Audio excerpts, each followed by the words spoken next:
Listen. Just for my situation right now, I'm just focused on this season. You know what I mean? I'm not saying I'm going anywhere else or staying here, but I'm just focused on the season. And, you know, obviously for, you know, if I stay healthy, the best decision is to decline a player option, but that doesn't mean I'm leaving or staying. I'm focused on the season, like I said. We'll talk about that when the time is right. So that's really interesting. He said, if I'm healthy, the best decision is to decline the player option, basically because that would make him a free agent. And even if it's staying with the Clippers, get lots more money next offseason. Hearing that and knowing that Kawhi obviously went through the season in Toronto, remember all the Kawhi and dine and all the sort of moves the city made to keep him? He's comfortable going through that and then picking up and going somewhere else if he has to. I don't think Kawhi's going anywhere. I think he's just going to, you know, ensure his chances on getting a bigger bag. You know, which he will get because the team committed to Paul George, another veteran who they want to pair him with. Now, say he gets injured this year, he's out. Regardless, they're still going to re-sign him because they put all their eggs in this basket to make this run for the next 5 years with these two guys. And he's just going to maximize, you know, his pay scale. He's going to maximize that. That's all he's trying to do. This is the last big bag he's going to probably get. Yeah. And so he's going to maximize it totally, and I don't see him going anywhere. Do you know why Paul George signed that extension? Because he's not Kawhi Leonard, right? Because he's not Kawhi Leonard. He's like, all right, let me get this money in the bag, right?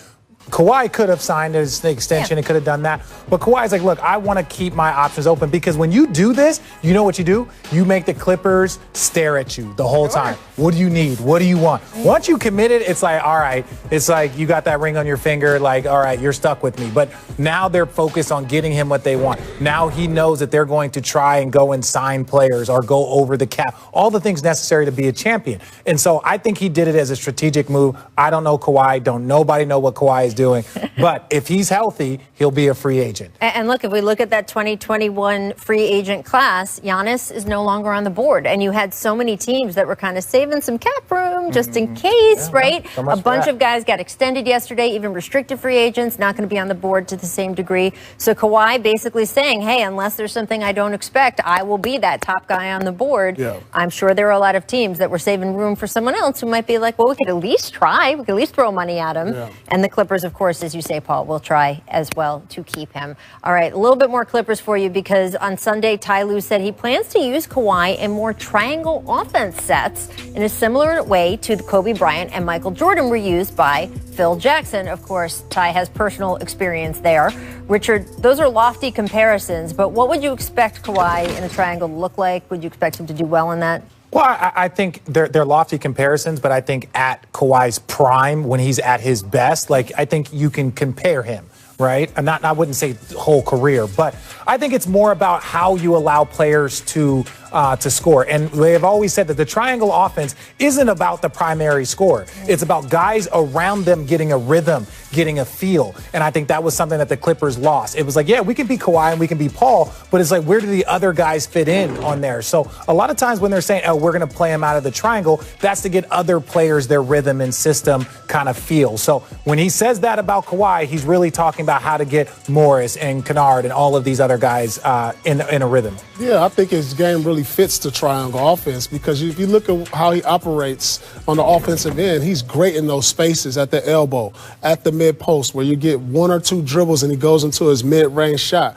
And then it gives him an opportunity to get movement around him so where he can make plays with his passing and get better at that. So I applaud that Lue is looking at these different variations of the offense to try to make him the best player that he can be because he's their best player. And if you can have your best player comfortable within the offense, it makes for a better team. And so I think that's a great move right there. Not all game long, but like some portions of the game. And we got to get Paul George some pick and rolls. I mean, I think he had more pick and rolls last year than he's had his whole career. Richard.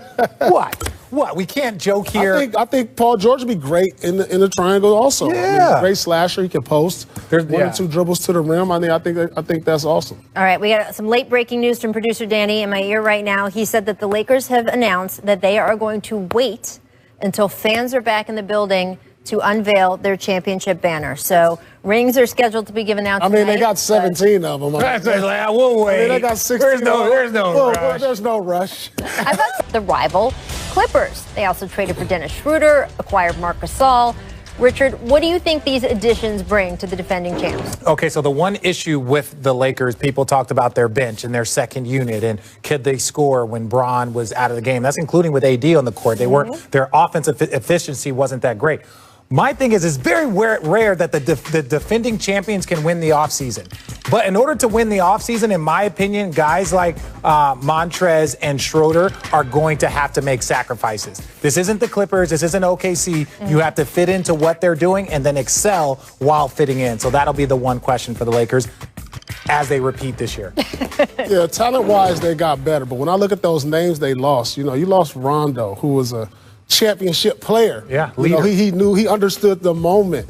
Danny Green, he's a championship player. He understands the moment.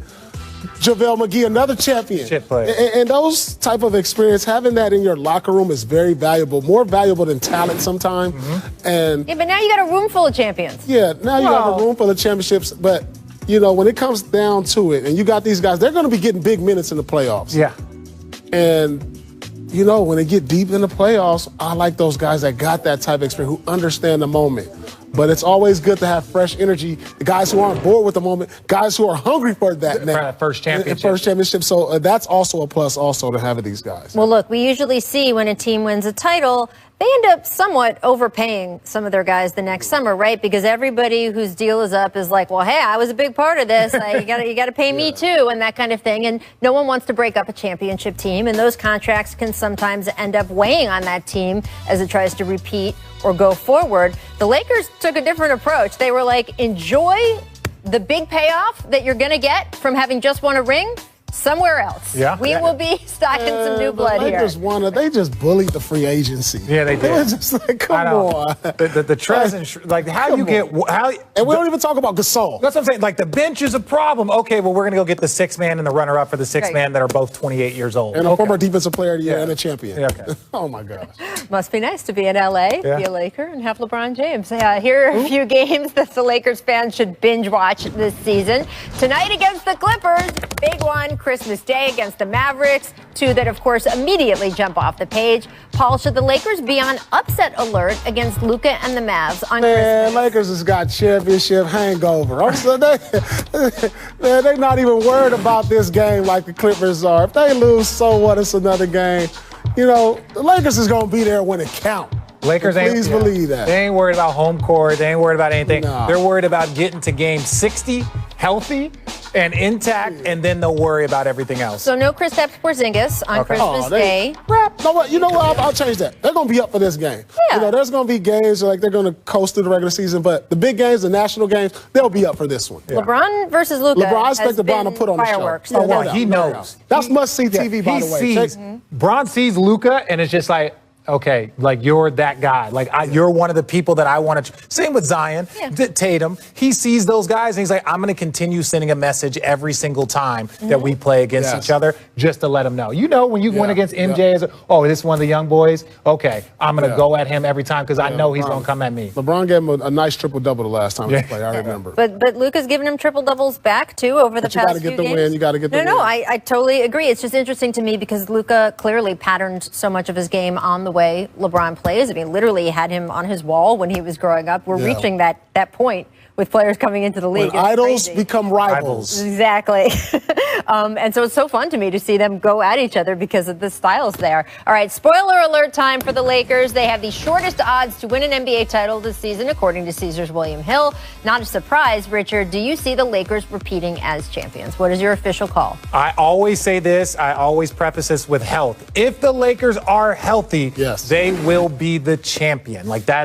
It's going to be too much. I like the Brooklyn Nets, but again, health is going to be a concern for them because they have two guys coming off of injuries and major injury in Kevin Durant. So Brooklyn, I could see them making it to the finals, and then I think Milwaukee and Nets in the finals, but I think the Lakers are the champions. That would be a fun NBA finals. That would be a great NBA final. They were the favorite.